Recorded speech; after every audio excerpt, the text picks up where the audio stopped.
Live from parts unknown, you're listening to Simon Miller's Pro Wrestling Podcast, the only wrestling podcast on the planet, we think. Sit back, relax, prepare for positivity to run through your veins as Simon Miller gives you your weekly dose of powerful pro wrestling audio. It is Miller Time.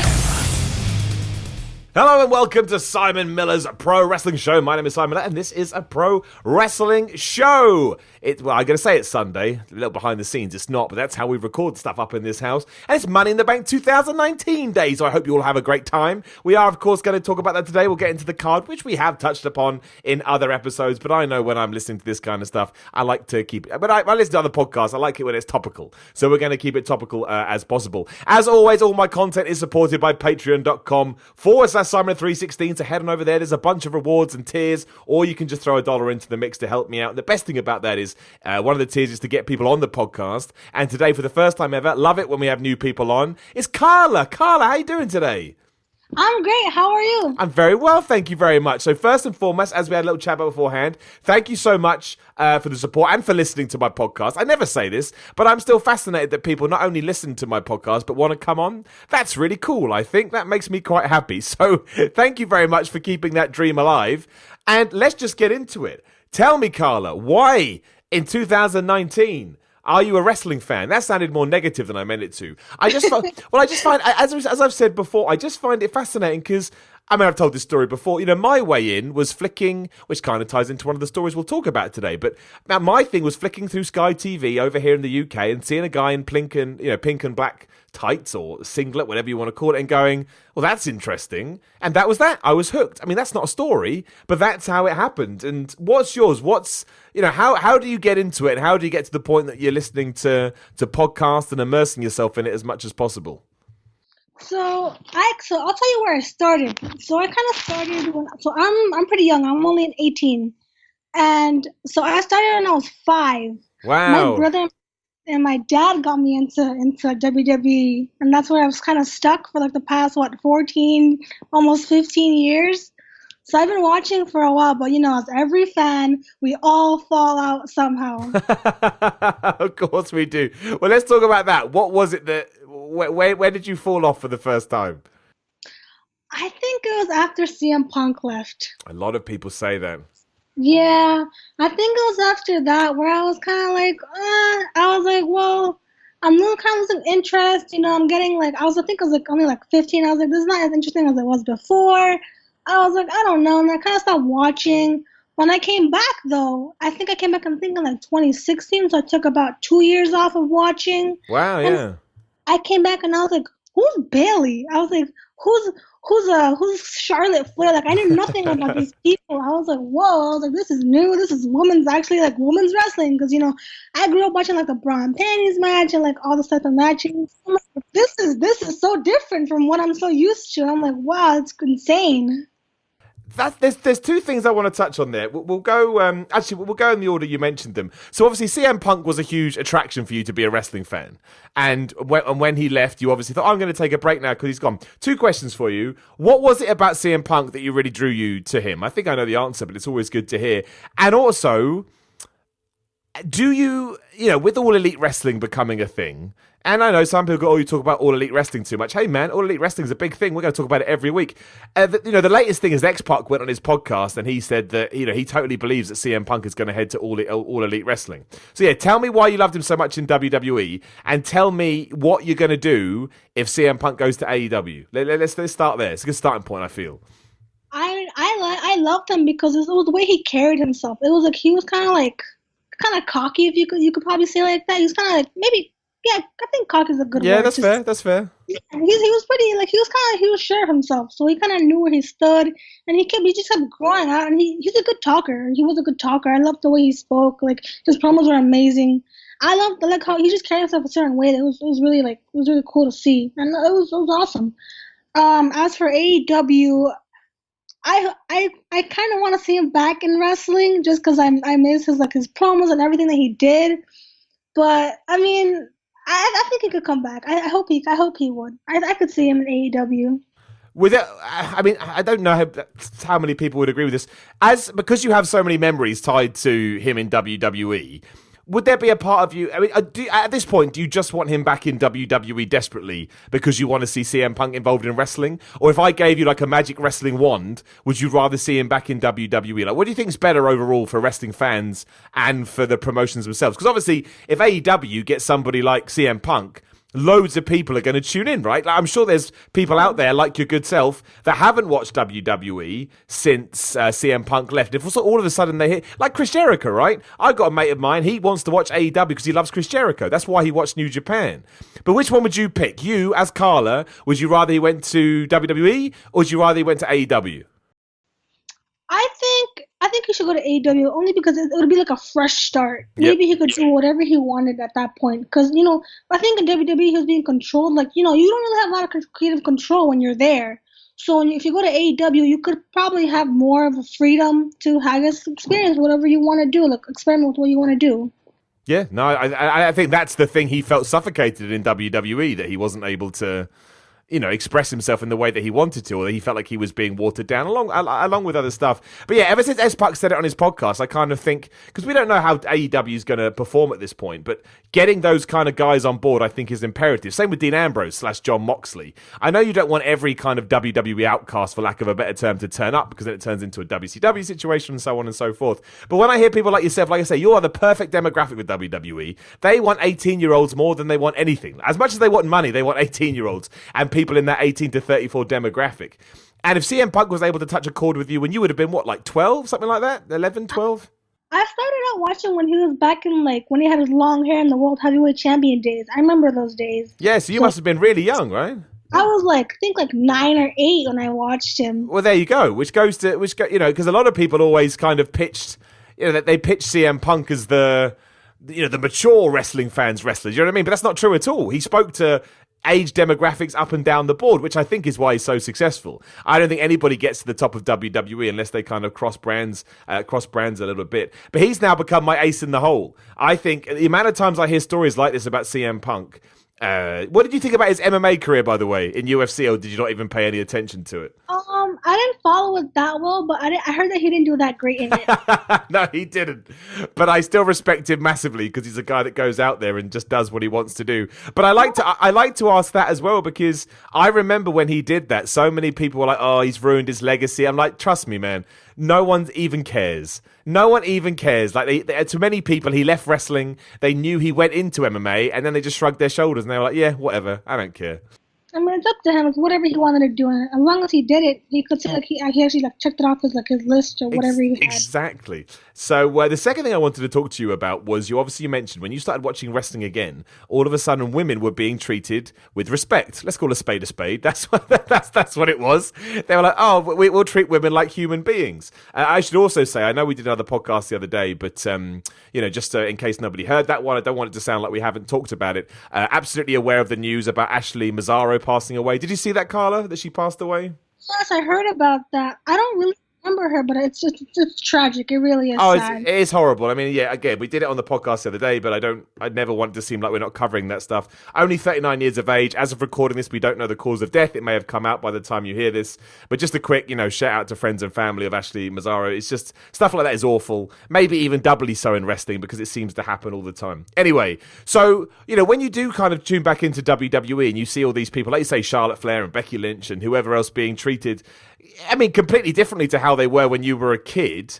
How much does that, appeal to you as a wrestling fan, but also as a wrestling fan that grew up, with mud matches and bra and panties matches? Like, are you surprised, or are you a bit like, well, yeah, it took you damn time, but at least we're here?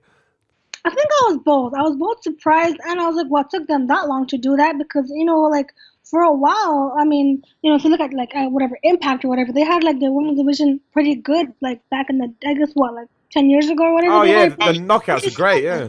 Yeah, there you go. They had that, so that was pretty already standard already, already set up. So when it came what was it, 2015 where WWE started doing their changing their ways and actually listening? Yeah, because there was a chance, that was different. That's what changed. It took them that long for this. This should have happened like years ago. Yes, it should have done, yeah. What do you think of it right now, though? Because a criticism that some people have had, and this is more me playing devil's advocate, is that post-WrestleMania 35, if your name isn't Lacey Evans, Becky Lynch, or Charlotte Flair, you're not actually being utilized in the right way. I mean, I guess the point from some people is that the depth of the women's division isn't... there's a top level that do get the same, the same exposure they should do, but the rest need more. I don't know whether I agree with that or not, because I don't think I've thought about it enough. But what's your take on WWE's women's division as a whole post WrestleMania 35? And also, please do let me know what you thought about everything at WrestleMania 35, given it was the first main event headlined by women. I was actually there. Amazing! I was there.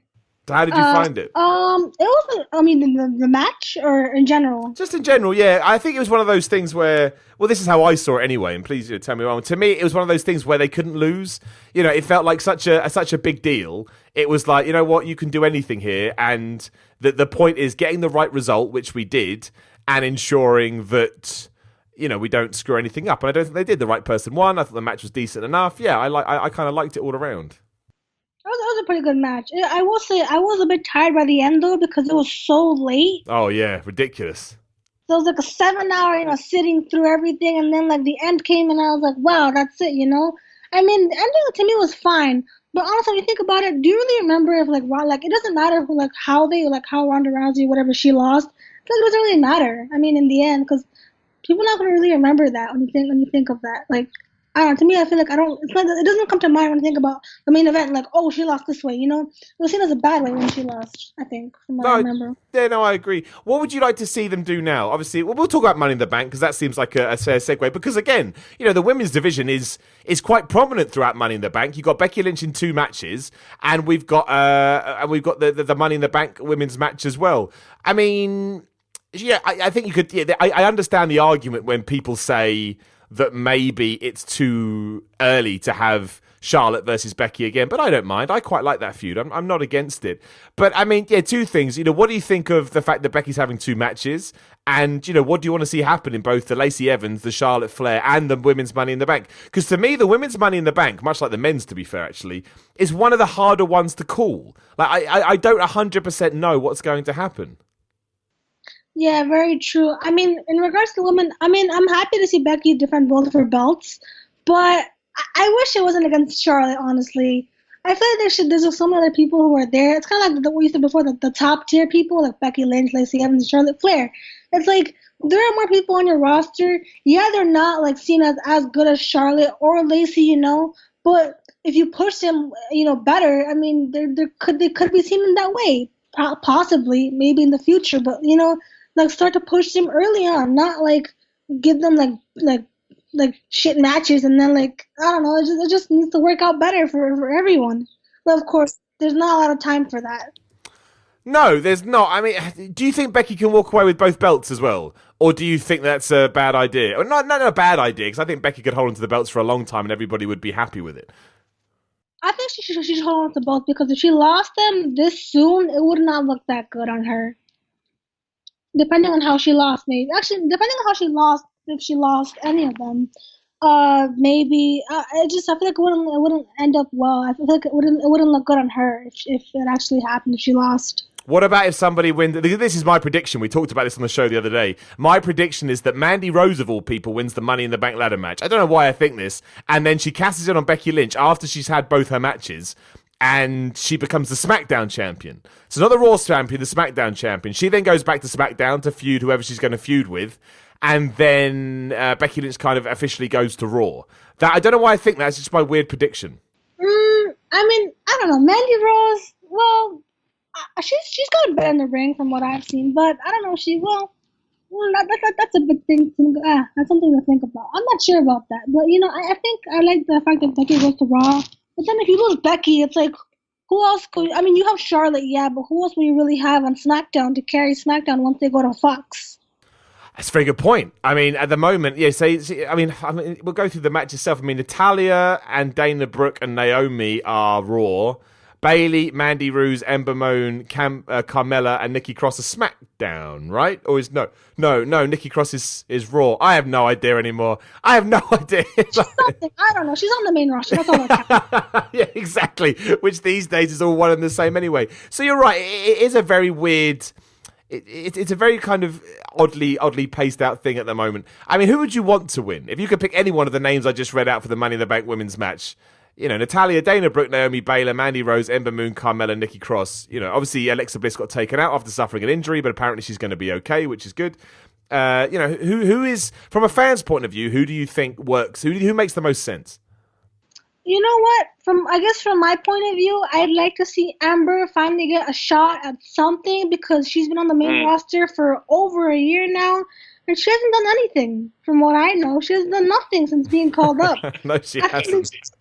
She really hasn't. So, you know, it's like she can do something better now. I mean, she has the money. If she were to win it, she has the money in the bank to cash it in, and whenever she and who she wants, whenever she. Oh well, I guess in SmackDown, but to whoever, like, you know, I feel like it'd be, I guess, a fresh start, if you could call it that, because she's been on there for a year and done nothing.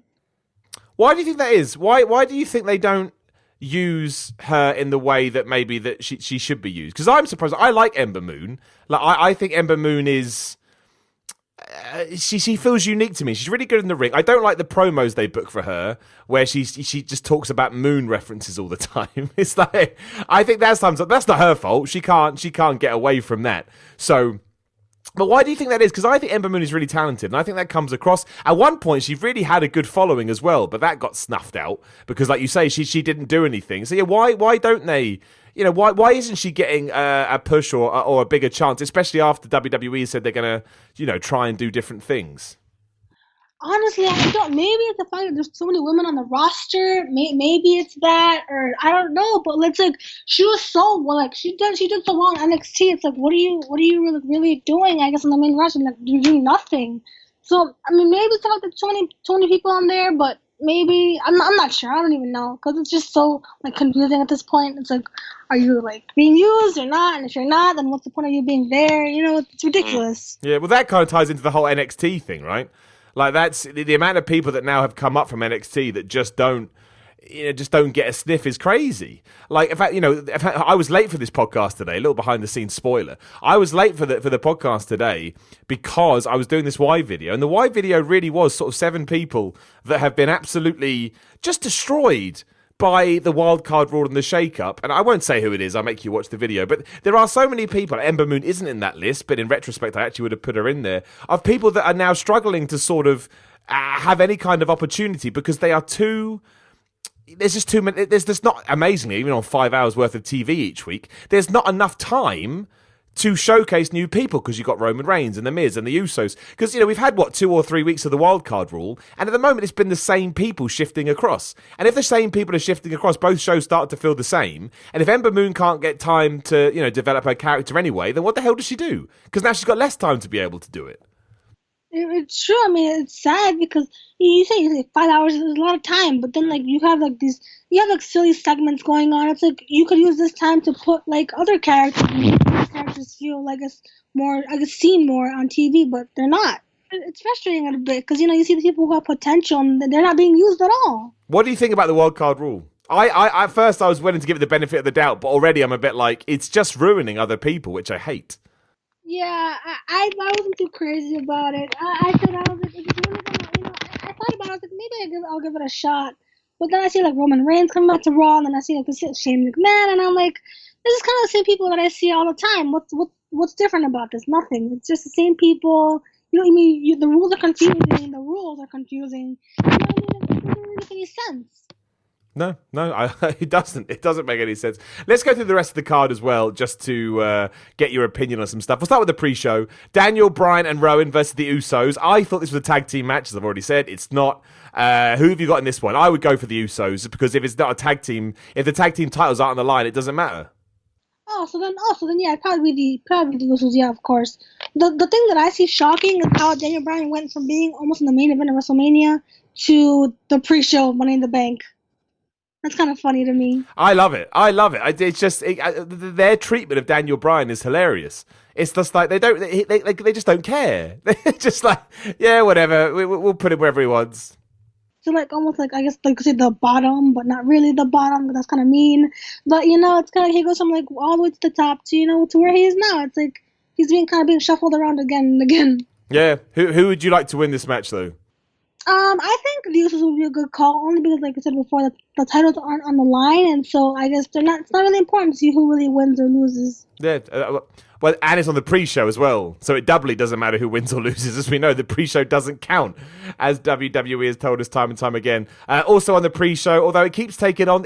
so far, this match has been put on the pre-show and taken off twice, so who knows. But Tony Nese versus Araya Daivari for the Cruiserweight Championship. Again, this just feels like something to fill time. It's not their fault. I feel sorry for them, but that's just how they seem to get treated.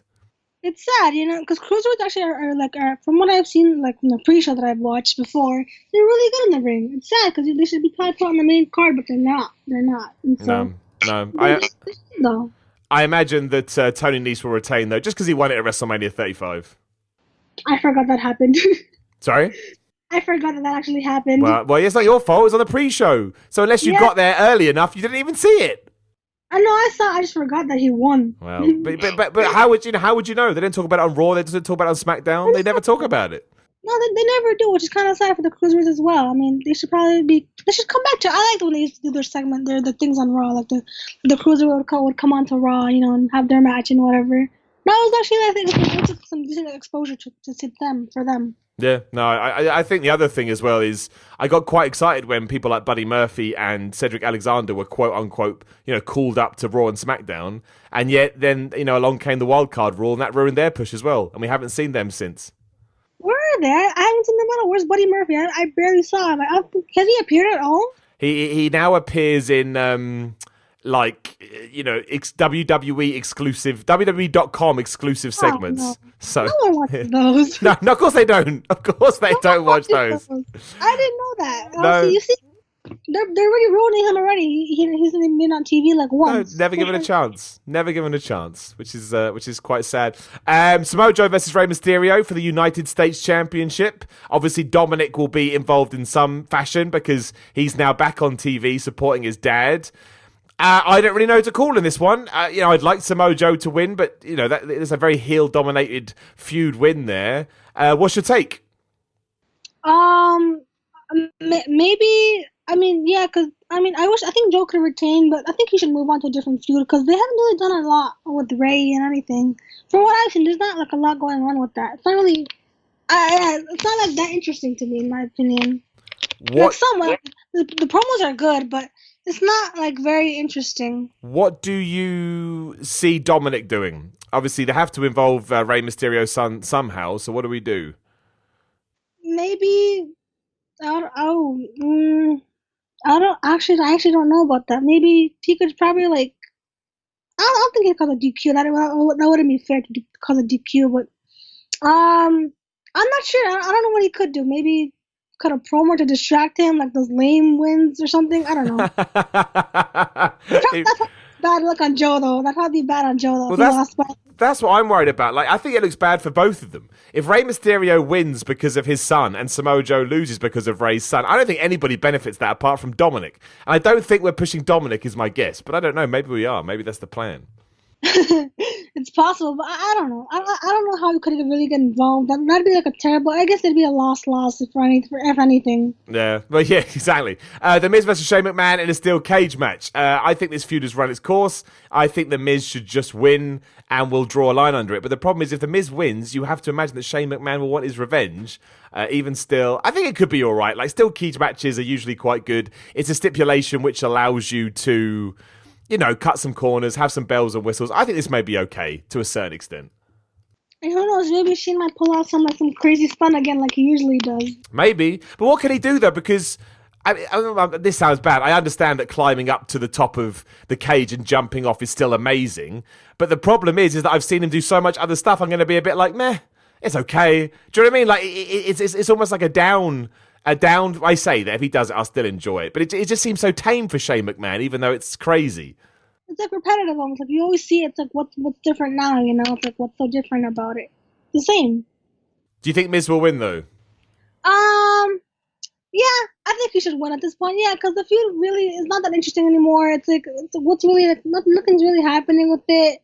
Miz that's out of the picture, so it's like not a lot's happening. So I think they just call it quits on the feud and just move on to different things. I agree. Roman Reigns versus Elias, which I think is one of the strangest matches on the show because I like Roman Reigns and I like Elias, and yet I do not care. So like I just couldn't care at all, and I don't really understand why. Do you have any investment in this match? I mean, what's your opinion? Do you have any investment in this match? And what's your opinion on Roman Reigns? Because obviously Roman Reigns has become such a controversial figure over the years. He comes back from leukemia, which to me is all I need. Like, there are things more important than wrestling. So much more important than wrestling is that. But I will admit that I don't really care about this at all because I just don't. How could I? Nothing's really happened. It's not really interesting, to my opinion. It's really not. I just don't really care for it either. I'm just like, well, it's there. I mean, cool, but it's not interesting. There's no good really storyline with going with it. So like, it's not interesting at all. As for Roman, I didn't really like him before. Everybody hated him, and I was like, yeah, this guy's like always on TV. He's kind of annoying. He's always there. He just like cuts up all this time. And, I was kind of like, I didn't like him because he took up so much time.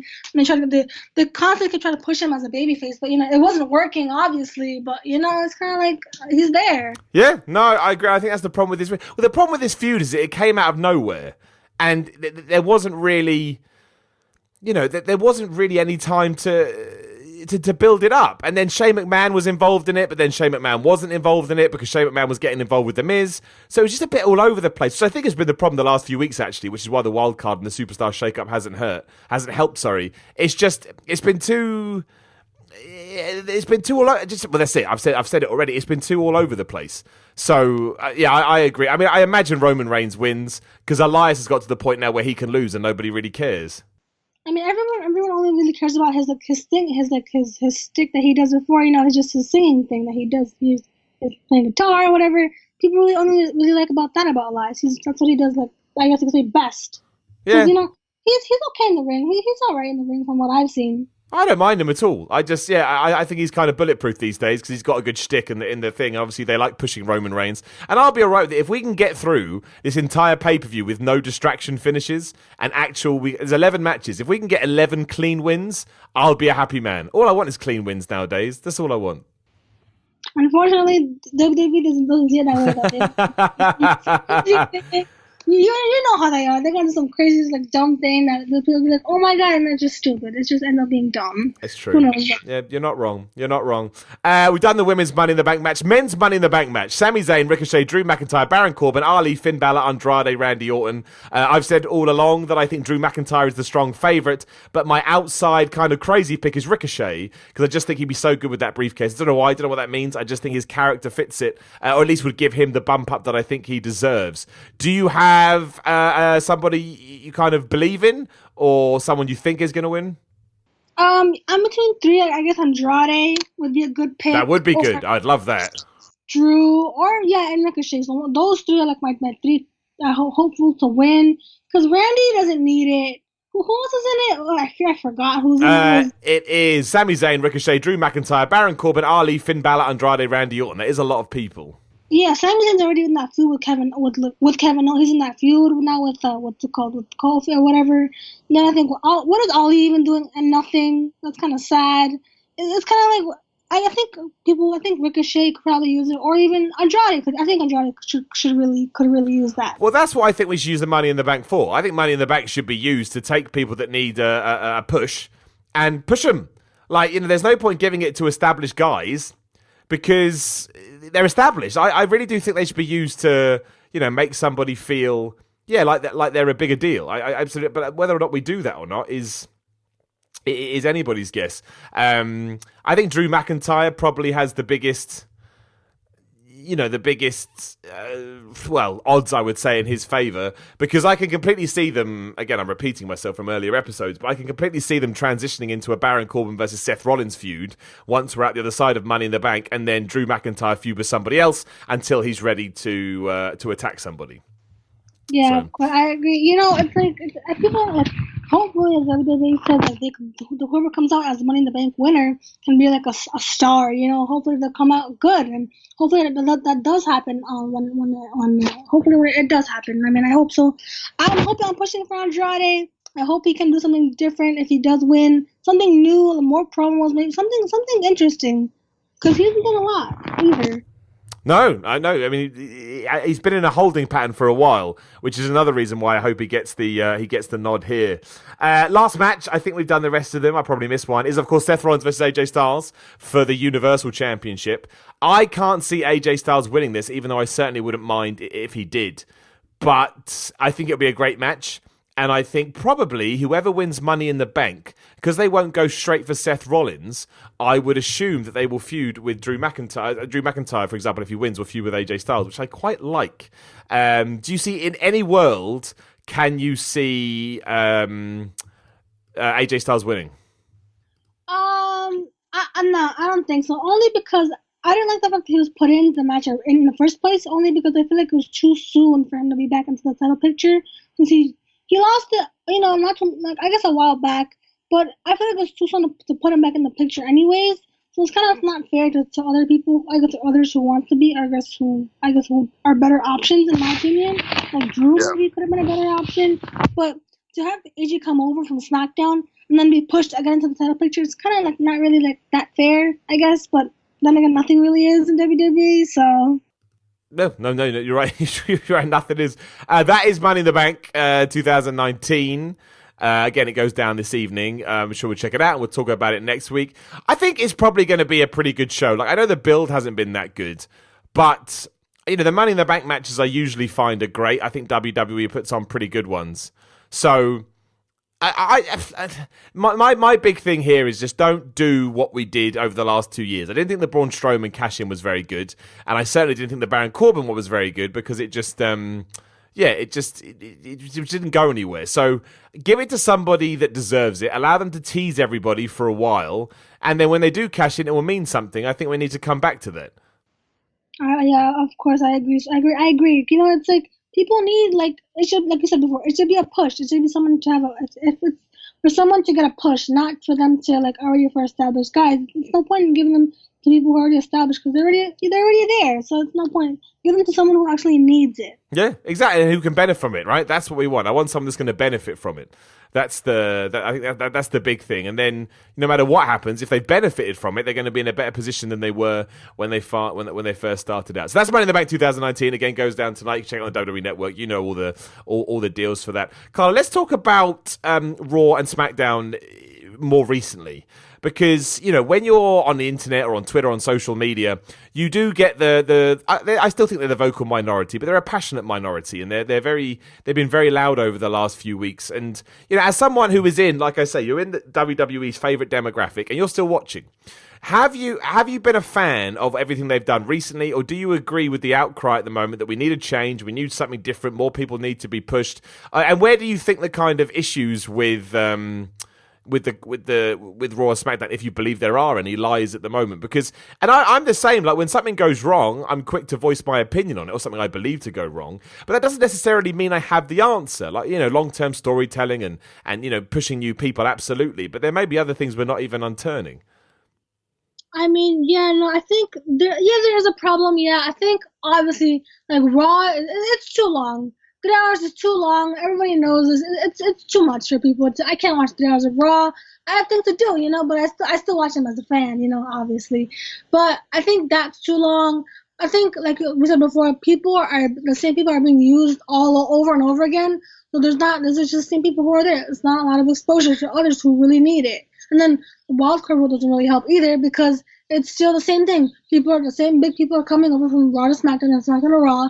It's not much of a difference from what you've seen. There should be a change. Whether it be, I guess, I don't know what could change. Maybe the shakeup doesn't even work anymore because it's still the same thing. It's still going on. So who's really on different brands? It doesn't really matter. But I mean, I don't know what could change, could be implemented. I don't even know at this point because it's not as interesting as it was years ago. I don't know why. Maybe it's because there's not a lot of the storylines are confusing, or maybe they're just not as interesting. It's just a lot, you know. It's not just like one single thing. What could they do that would make you to stop watching? Which is probably a weird question because you may not know. Because I'm happy to admit that I enjoy. I just enjoy talking about wrestling these days. So actually, when things go bad or there's something that's negative, I enjoy watching the reaction and having conversations with people like your good self to see what they think about it. That to me is half the fun of watching wrestling. So, outside of the moral argument, there's not that much they could do storyline or narrative-wise that's really going to get me to turn off. You know what I mean? Like, I enjoy tuning into Raw and SmackDown. I'm obviously very lucky that I get to review it too on What Culture, of course. But even outside of that, again, I genuinely enjoy being involved in the discussion, and Twitter and social media on the good side helps with that. But are you the same, or is there anything? Do you ever find yourself watching Raw or SmackDown and being like, you know what, I'm going to give it a miss? Or some weeks do you just not watch and you catch up, be it ups and downs or YouTube clips? Because loads of people do that now. Yeah, no. I mean, I still watch it, but sometimes I turn it off because I'm like, I can't do this. It's like the same storylines, it's like the same people. It's like what's different about it? Nothing's really changing at all. So I guess that's the issue. I guess in my opinion, I guess for me, it's like it's the same people. It's not interesting. I just kind of turn it off at some points. I mean, I don't really I don't miss an episode. I try not to miss an episode, but it's like it's there. So I want to keep watching it, but it's like I'd rather not miss an episode. I do still watch Ups and Downs or whatever just to get your opinion on it. But yeah.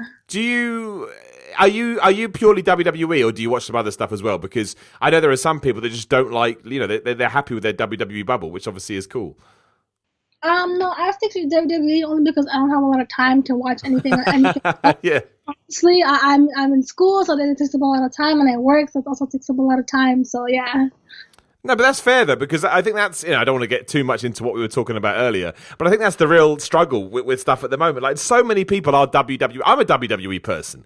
Even back in the late 90s where WCW were kicking their ass, I was still a WWE person. If I had to choose which team to watch, it would always be WWE. But now we're entering this stage where people are happy to watch, but not necessarily happy with the product, and they're looking for alternatives. And that's why I think 2019 is such a crazy year, because it could actually happen. Again, we've mentioned All Elite Wrestling and stuff like that. If people like your good self start hearing that there's a show on a different network that's doing better television with more interesting characters and maybe more of the things that you're used to, there's every chance you may go to yourself, I'll give it. I'll check it out. I'll check it out briefly. And that's why I'm excited about 2019. I don't understand anybody that wants WWE to die or wants All Elite Wrestling to die. I want everybody to be really successful, because the more successful we are, the more likely that every single promotion's going to get better, because that's how it works. If you've got competition and you're on the losing side of that competition, or at least from a certain aspect you're going to try and fight back, and that's usually when people do their best work. And that's why 2019 is great, because hopefully these people are going to start going toe-to-toe with each other to try and come up with good TV. And while you can't affect WWE from a financial point of view, creatively, they absolutely do need to kick up the ass. And if we do get that, and I can tune into both AEW and Raw and SmackDown like I used to do with WCW, I'm going to be a happy man, because that's just going to be more entertainment for me. And really, I don't need to worry about anything other than the fact I'm being entertained. It's double the wrestling. Yeah, I mean, well, that's always that always makes it a bit harder. But yeah, I just want to be entertained, and no matter what process that goes through, I really don't mind. Right. No, I agree. I'm actually excited for All Elite. I'll give it a shot to watch it. I'm excited to see what goes on from here. Not with their new deal and whatever they got with TNT. I'm excited for that. I can't wait to see what they put on. No, me too. And are you familiar with outside of the obvious? Did you know about Cody Rhodes and the Young Bucks and Kenny Omega before, or have they kind of come to your forefront because of AEW? I know Cody Rhodes went back to the WWE, but then Young Bucks, I kind of found out through YouTube and whatever that being the Elite that I watch sometimes. I found out through that. I don't really follow them that much as in the wrestling, and where they were before, but I follow them now, so I'm excited to see where they go. Well, it goes to show they're using the power of the internet very well. They really have tapped into this audience that maybe before had no idea who they were. I really respect what they've done. I really, really do. I think that it's Yeah, no one would have thought this a couple of years ago. You know, when Cody Rhodes saw a tweet from Dave Meltzer saying, "Oh, I don't think they could sell out a 10,000 seat arena," and now here we are on the cusp of them selling out an even bigger arena and starting their own television show on TNT. It's crazy. It is crazy. Talking about TV, actually, I don't know how much this means to you, Carla, but we haven't mentioned it on the podcast yet, so I absolutely should throw it out there. Of course. There's rumours going on here at the UK at the moment that the long-running deal with Sky TV, and if you don't know, Sky TV, I think WWE has been on Sky TV since around about 1993. So pretty much ever since I started watching wrestling as a very young boy, that's the way that you watch WWE. They've had a long time partnership. The rumor is that's going to come to an end soon, which again ties into all these other crazy TV deals that are happening. It was probably a lot like when WWE left USA Network the first time in sort of the early 2000s or whenever it was. But yeah, they're going to be moving to BT Sport again, all allegedly at the moment because nobody's confirmed. And I think that's another. I don't know how that affects. I mean, the interesting thing there is that if AEW is going to be on ITV, and we don't know if that's true, but they're certainly running the pay-per-view, and WWE moves to BT Sports, to me, that is a step. I don't think BT Sports reaches as many homes as Sky does, which means WWE is moving to a smaller network, and AEW is moving to a bigger network. Tony Khan has come out and said they want to run pay-per-views over here, meaning that we would get them at 8 p.m. time, and America would just get them whenever. That's amazing. I mean, that is such a focus on the UK, audience that it's only going to endear themselves to them. And I honestly believe, and again, this is me being a bit in dream world, but I think over here, there's every chance that AEW could become the number one wrestling company when it comes to those two. And that is ridiculous. If you had told me that years ago, I'd be like, there's just no way. There's absolutely no way. It's insane, it's crazy, it's a possibility. No one, you can never say never. It really is true. I mean, yeah, they're coming, hopefully, I mean, maybe they go to ITV. Honestly, with WWE, how they're leaving Sky Sports, I'm surprised with that, because I hear about Sky Sports, but I never heard of what is it called? BTV, whatever it is? Yeah, BT Sports, BT Sports. I never heard of it before until now, and I was like, what is this? Whereas Sky Sports is more well known. I know Sky Sports, because I watch streaming. Sometimes I watch it through there. Sometimes I watch Raw through there. Yeah, of course. Yeah, Sky's been massive for years, whereas BT Sports hasn't been. It's been around a little while, but nowhere near as big as Sky. But it really is a changing of the guard, and I don't know what's going to happen, obviously. But it seems to me like AEW are making better steps than WWE are, and that's nuts. Because, I mean, I always find it crazy that WWE still expects its biggest audience for Raw and SmackDown, because they show them live over here, but that's like 1 o'clock in the morning, and not that many people are getting up at 1 in the morning to watch 3 hours of Raw when they've got to go to work on Tuesday. Like, right. It's just not going to happen. But yeah, it's one of those things I wanted to mention, so we've definitely talked about it, and we've ticked that box. But I keep saying it, and I keep saying it, I can't wait to see where all this goes. I think it's going to be, and also it means we probably get a brand new episode of Ups and Downs. I assume that's going to happen. I'm up for that. I like it too. News that just came out now, because I always have my Twitter open. So Jack Swagger, now known as Jake Hager, I should say, did an interview with Ariel Helwani about his MMA stuff, and they were talking about AEW. And Jack Swagger amazingly said this in reference to Double or Nothing. I don't want to step in Jon Moxley's shadow. I think that's going to be a great debut for him. Hopefully, I'm still keeping my fingers crossed that's where we see him at. So he quickly doubled down at the end of that sentence and said, oh, wait, I didn't mean that. But that's an interesting way to phrase it. So, Jon Moxley, Dean Ambrose, Double or Nothing. Yes or no, Carla? You're cool. I want to say yes. I want to say yes, because I think it'll be a fresh start for him. I guess a fresh start, something where he could finally do something where he wants to do what he wants, his creative control, what he wants to do. It'll end up, I guess, better for him. Maybe he'll have more time in the ring or whatever it be. Something new for him, something different. And I think that's what people need. That's why they leave. That's why they leave WWE. That's why they leave, because they don't have that creative control, that creative freedom. And so now, hopefully, with AEW or Double or Nothing, when that comes up and soon, it'll be time, I guess, for him to showcase what he has next. Yeah, no, I think I'm quite excited to see whatever Dean Ambrose did, especially because he got offered like a minimum of $1 million contract. It was probably more than that. The rumor was it was 7 figures, and we don't know. But to turn that down in pursuit of creative freedom, to me, says you want more and you want to leave somewhat of a legacy. And AEW is obviously the biggest place he could go right now. And I think we haven't seen the best of Dean Ambrose for a long, long time. And also, he's very much a Chris Jericho figure. I know loads of people that may not know the name Jon Moxley, but as soon as they figure out that it's Dean Ambrose, they're going to tune in to AEW to see what he's going to do. So I think if he is at Double or Nothing, I don't know whether it's worth holding him off, for me, whatever their pay-per-view is going to be before their, September/October TV debut, because I think you want to start that first episode off with a bang. And if I watch a pay-per-view and now if I tune into their TV a few days or a week later, I'm going to find out what happens with Dean Ambrose, as opposed to a pay-per-view where there is no real follow-up at the moment because they're still putting everything in place.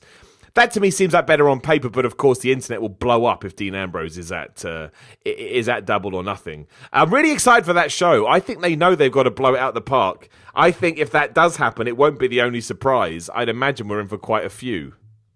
Yeah, because I think that the Young Bucks mentioned that there could be like a couple of surprises at Double or Nothing anyways, so maybe this is one of them. Maybe it's possible. I think so. I mean, I think that's what they need to do. It's all well and good sort of doing what they have done, which has been amazing, but now we've got to keep that momentum going, keep that conversation going. And yeah, so there you go. That literally has just come out that apparently Jon Moxley, anyway, Jack Swagger seems to believe it certainly seems like that that he will be at the show. So fingers crossed. Fingers crossed. I would enjoy it. But it would be fun. It would be really, really fun. Let's turn the clock back to... We've covered so much pro wrestling this week, there's not really much else to talk about. So let's turn the clock back to your heyday, Carla. Nice and simple. All the simple questions that everybody always gets asked. Favourite wrestler, favourite match of all time, all of the popular memories you've got in your head, share them with me because you absolutely know that it will, it will lead to other conversations as it always does. I think one of my favorite wrestlers is probably Edge. And I saw him, I guess, in like almost like towards when he retired. I got to see him, I guess, like 2008-ish. So that was around like the Vicky Guerrero like storylines and like all that stuff. And then I didn't get to see him for that long, which kind of sucks. But he's one of my favorite wrestlers. I guess one of my favorite matches is probably against Taker. I think it was at Mania. Was it that or something? I think it was at Mania. I forget which one it was. Wait, which one? Sorry. Against Taker. At WrestleMania 24, Edge. Yeah. I think that was a pretty good match. That was one of my favorite matches, like I guess with Edge. I miss him. I guess I miss him in the ring. Honestly, yeah, he's one of my favorite wrestlers. From a while now. I do wish he could come back, but unfortunately, because of his injury, he can't. But it's like, what can you do? No, I mean, yeah, that's one of those ones that you may never see back because of his injury. I think the cool thing about Edge was he used, and I'm always amazed about how he used the whole Matt Hardy-Lita situation to his own advantage. Like in reality, that was a thing that could have ended his career.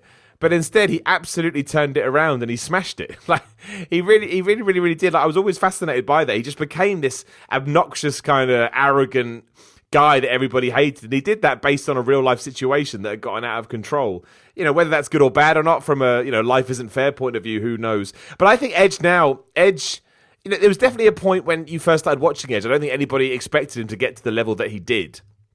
And now that I really do think a lot of people look back now and think Edge was not necessarily ahead of his time, but he didn't get the praise that he probably should have done. And he still got a lot of praise, but I think now people look back with real fond memories of Edge. I feel like Sheamus is in the same bucket now. I think Sheamus is far better than people give him credit for. But because he's been around so long and because he's been involved in some angles that people rolled their eyes at, I think Sheamus is great. There are so many GIFs and tweets and YouTube videos out there of him doing stuff that I find really endearing and really smart. And yet you always have this contingent on the internet that kind of craps all over him. I think once Sheamus retires and a few years have passed and we look over everything that he has done, that we're going to be we're going to be looking back with kinder eyes towards Sheamus. Yeah, he did a lot in almost 10 years he's been here. I think it's been around 10 years about that he's come into WWE, into the main roster.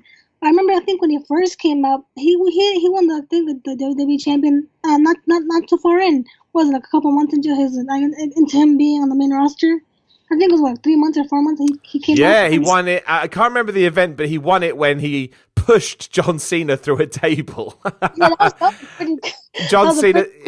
John Cena basically stepped into it, or kind of, and that was enough apparently to cost him the WWE Championship. That wasn't even the main event, I don't think, or maybe it was. I can't remember. But yeah, he did. He won it really quickly. I quite liked that. Like, it was surprising, but that's why I kind of thought it was. That's why I kind of thought it was good, because I don't necessarily know if he was ready for the WWE Championship at the time, but at least it created a talking point, and we were able to debate that and say, "Oh, I don't know, maybe he is, and maybe he isn't." That was kind of my thing. It's a thing that nobody expected, and then when we got it, I was like, "Okay." It's not like he did look like a WWE champion. He absolutely did. He's made of the WWE Championship mold. Right, no, exactly. See, that was I remember when that happened. That was pretty shocking from when I remember it, and I was like, "Wow, this guy just came up. What is he doing with the title now? It's crazy." But and then to now where he's come so far now to the bar, it's like he's come so far from when he started up to now the bar, and even now they're split up, which is kind of sad too. It's kind of like that happened out of nowhere. I don't know if that ties into the Sheamus injury or not. Like, that was the rumor. He hasn't said anything. Nothing's been said on TV. So, I don't know. We'll have to wait and see, what comes of that. But yeah, it is a bit surprising. Like I said, I'm just a big fan of Sheamus. I just like him, so I hope he's all right. And if not, he's had a pretty good career. It's not like he didn't, achieve a lot. So yeah, we'll have to wait and see. But yeah, when you mention guys like Edge, that's the first thing I always think of is a guy that maybe at the time I didn't appreciate as much as I should, and then years down the line I was like, oh no, wait, he absolutely smashed it, and he was actually quite, quite badass at what he did. Right. No, I totally agree. What? Only because you mentioned the Undertaker, and that made it pop into my head. We haven't talked about this in ages, and one day we should probably get loads of people on to talk about it in general. We're coming. How many years has it been now? Like 5 years since Undertaker's streak. I think about 5 years. Yeah, almost 5 years. What was your opinion on that? Because had you come back to wrestling by that point, or did you miss that? I think I was still there. Yeah, that was shocking to me when I saw that. I was just shocked. I was like, wait, it's over? I thought about it. No, I was like, no, it can't be true. I said no, it couldn't be. When I saw, I guess the 21-1, I said no, and it was crazy to me. It was like I was shocked. I said it can't be true, but it happened, and it was over. Do you think it was the right call? I hope it could not have been against Lesnar. Maybe someone else. But then again, who else could it have been if it wasn't Lesnar? I always think he was the right call. In terms of what it did for his career afterwards, but also how he looked. And I think that was the big thing for me. I think it was you needed someone legitimate to be able to take on and justifiably say, oh, he beat the Undertaker after all these years. And I thought that he was the right guy to do it. I mean, if you didn't agree with the streak being broken, then no, of course it wasn't the right thing to do. But yeah, no, I really do think that it helped Lesnar so much. I don't necessarily think it hurt the Undertaker. I think by that point maybe he'd hit a natural. I don't know. You can argue it till the cows come home, but when it comes to Lesnar himself, it created so much vitriol for him and Paul Heyman, which they then used over the next, 3, 4, technically 5 years. They're still talking about it. That to me is just, even if it was accidental, good long-term booking to the point where it got the heat, and the Undertaker's the Undertaker, he could survive anything. I think I'm for it if somebody really pushed me on it. I think I'd probably say I was for it. Yeah, I mean, it was surprising when it came to be, and even some people, I guess, was it planned out that he was supposed to win? Was it supposed to be? So many people change their mind on that all the time. Who knows if it's true? That's the thing, though. Like, people, was he supposed to? Was he not supposed to win? It's kind of in the middle. It's like, but it was crazy. It was insane. It was. It was one of those things that you can still go back and you can watch the. You can watch the reaction, and it still gets you. It still gets you. Like, wow, that silenced an entire crowd, which is quite impressive. I think that's the main reason I like it. I think I like it because I love the reaction. I absolutely love the reaction in the crowd. I think it's Yeah, I think it's brilliant. I think it's absolutely brilliant. Right.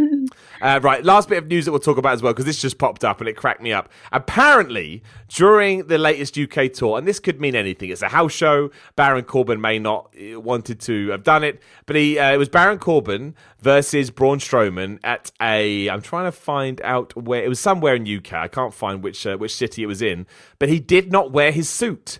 He wore a t-shirt and he wore jeans, much more reminiscent of his lone wolf character, I suppose. And I know, I talk to people on here all the time, they really hate Baron Corbin's.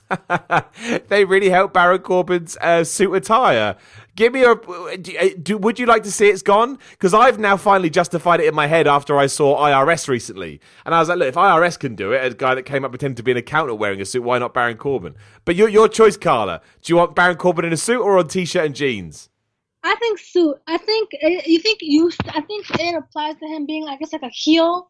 I guess with that suit, it kind of makes him look even like more like a heel. That kind of he seems more as a heel with that suit on. He's like more smug, kind of more arrogant with that. He just looks like or just more of an asshole, I guess you could say. Do you like Baron Corbin too? Because a lot of people hate Baron Corbin. Oh, if you couldn't tell already, I do not like Baron Corbin. No, I don't like him. I do not. No. Oh, I love it. It makes me laugh. Poor Baron Corbin. He got absolutely ruined by WWE, and now there's no going back. No, everybody hates him. He's not my favorite. No, he's just. I don't like it. You know, he's always been in the picture for even when he was a GM, but he was for a while. That wasn't. I didn't like his GM run. It just wasn't good. No. Well, I think that's fair. I think WWE managed to turn a lot of people off with that. And on that amazing note, we will draw the podcast to the close because I'm not going to be able to top that. Carla, thank you so much for your support and for coming on today. Is there anything else you'd like to talk about or promote? I know some people like to throw their Twitter information out there. You don't have to, but I always like to give people the chance. No, I'm good. Good. Well, Carla, thank you so much again. It was really kind of you to support. And again, thank you for your time and enjoy Money in the Bank. I hope you enjoy it. I hope so too. Well, we'll find out. We'll find out tomorrow when the internet explodes. In the meantime, please head over to my YouTube channel. Just search for Simon Miller and give it a subscribe. Instagram and Twitter is at Simon316. And again, patreon.com/Simon316 for more information about how you can support all of this. But thank you very much for listening. And of course, I'll talk to you probably next week. What do we do next week? Probably Tuesday. Tuesday, 1 p.m. BST, live on my YouTube channel. Join we'll call it the flagship version, as WWE would say, of Simon's Pro Wrestling Show. And until then, have lovely days. I'll speak to you then.